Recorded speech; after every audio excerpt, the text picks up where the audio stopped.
मित्रांनो, पीएम किसान योजनेचा 20वा हप्ता हा 2 ऑगस्ट रोजी शेतकऱ्यांच्या खात्यावर वितरित झालेला होता। त्यानंतर मित्रांनो, शेतकऱ्यांच्या मनात आता प्रश्न उद्भवलेला आहे, तो म्हणजे 21वा हप्ता कधीपर्यंत वितरित होईल। त्याचबरोबर मित्रांनो, बरेच असे शेतकरी आहेत ज्यांच्या खात्यावर आता पीएम किसान योजनेअंतर्गत 4000 रुपये यावेळेसचा जे 21वा हप्ता आहे, त्या 21व्या हप्त्याला 4000 रुपये शेतकऱ्यांच्या खात्यात वितरित होणार असल्याची माहिती समोर आलेली आहे। तर त्याविषयीची सविस्तर माहिती, त्याचबरोबर आता पीएम किसानचा 21वा हप्ता कधीपर्यंत शेतकऱ्यांच्या खात्यावर वितरित होईल, अशा अनेक प्रश्नांची उत्तरे आपण आजच्या व्हिडिओमध्ये क्लिअर करण्याचा प्रयत्न करणार आहोत। तत्पूर्वी जर चॅनलवर नवीन असेल तर चॅनलला सबस्क्राईब करा आणि समोरील जे बेल आयकॉन बटन आहे ते दाबायला विसरू नका। तर नमस्कार मित्रांनो, मी राज सुरेतर, स्वागत आहे कृषी युट्यूब चॅनलमध्ये। मित्रांनो, एकंदरीत बघायचं झालं तर पीएम किसान योजनेअंतर्गत शेतकऱ्यांच्या खात्यावर जवळपास 2000 रुपये दर 4 महिन्याला वितरित होत असतात। परंतु मित्रांनो, 2025 पासून म्हणजे यावर्षीपासून 4 महिन्याला तर नाही, बरीच टाळाटाळ केली जात आहे 2000 रुपये वितरित करण्यासाठी।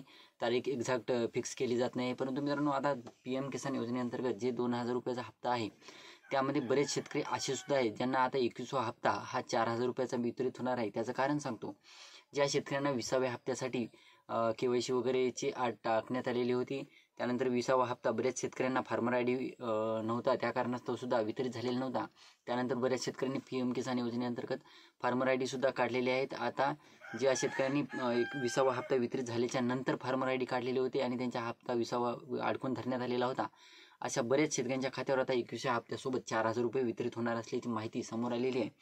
त्याअंतर्गत मित्रांनो, 4000 रुपये व्यतिरिक्त ज्या शेतकऱ्यांनी जवळपास अद्यापही फार्मर आयडी काढलेला नसेल, तर त्यांनी लवकरात लवकर फार्मर आयडी काढायचा आहे। असे बरेच शेतकरी अद्यापही बाकी आहेत ज्यांनी फार्मर आयडी काढलेला नाही, तर त्यांनी आपला फार्मर आयडी लवकरात लवकर काढून घ्यायचा आहे, जेणेकरून आता 20वा जे हप्ता आहे तो तुमच्या 21वा हप्ता जे आहे तुमच्या खात्यावर वितरित होणार आहे। आणि जर फार्मर आयडी तुम्ही 21व्या हप्त्यापूर्वी काढली नाही, तर तुम्हाला 21व्या हप्त्यापासून तुमचे पूर्णपणे पीएम किसान योजनेचा लाभच पूर्णपणे बंद होण्याची शक्यता सुद्धा वर्तवण्यात आलेली आहे।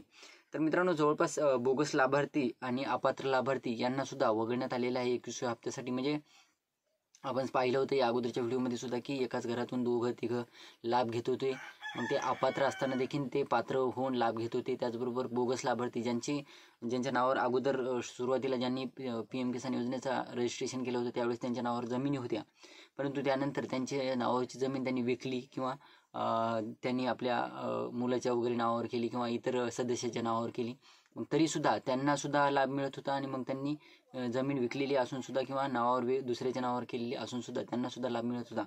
अशा सुद्धा बोगस लाभार्थ्यांना आता वगळण्यात आलेलं आहे।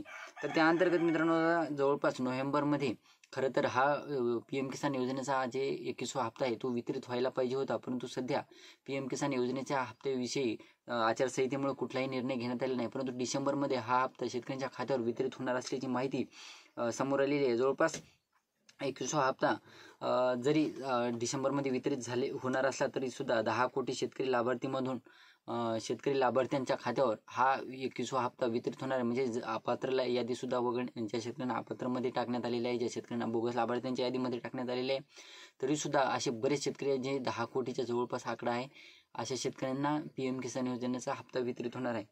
तर मित्रांनो, आता बरेच असे शेतकरी आहेत जे केवायसी अभावी, म्हणजे अद्यापही त्यांनी केवायसी सुद्धा केलेली नाही। काही शेतकऱ्यांना सांगण्यात आलेलं होतं की बाबा तुम्ही बायोमेट्रिक केवायसी करून घ्या, CSC केंद्रावर किंवा आपल्या सेवा केंद्रावर जाऊन तुम्ही बायोमेट्रिक केवायसी, बॅकग्राऊंड वाचलं इग्नोर मला, बायोमेट्रिक केवायसी करायची होती। तर असे बरेच शेतकरी आहेत ज्यांनी बायोमेट्रिक केवायसी सुद्धा केलेली नाही, त्यांनी सुद्धा केवायसी लवकरात लवकर करून घ्यायची आहे।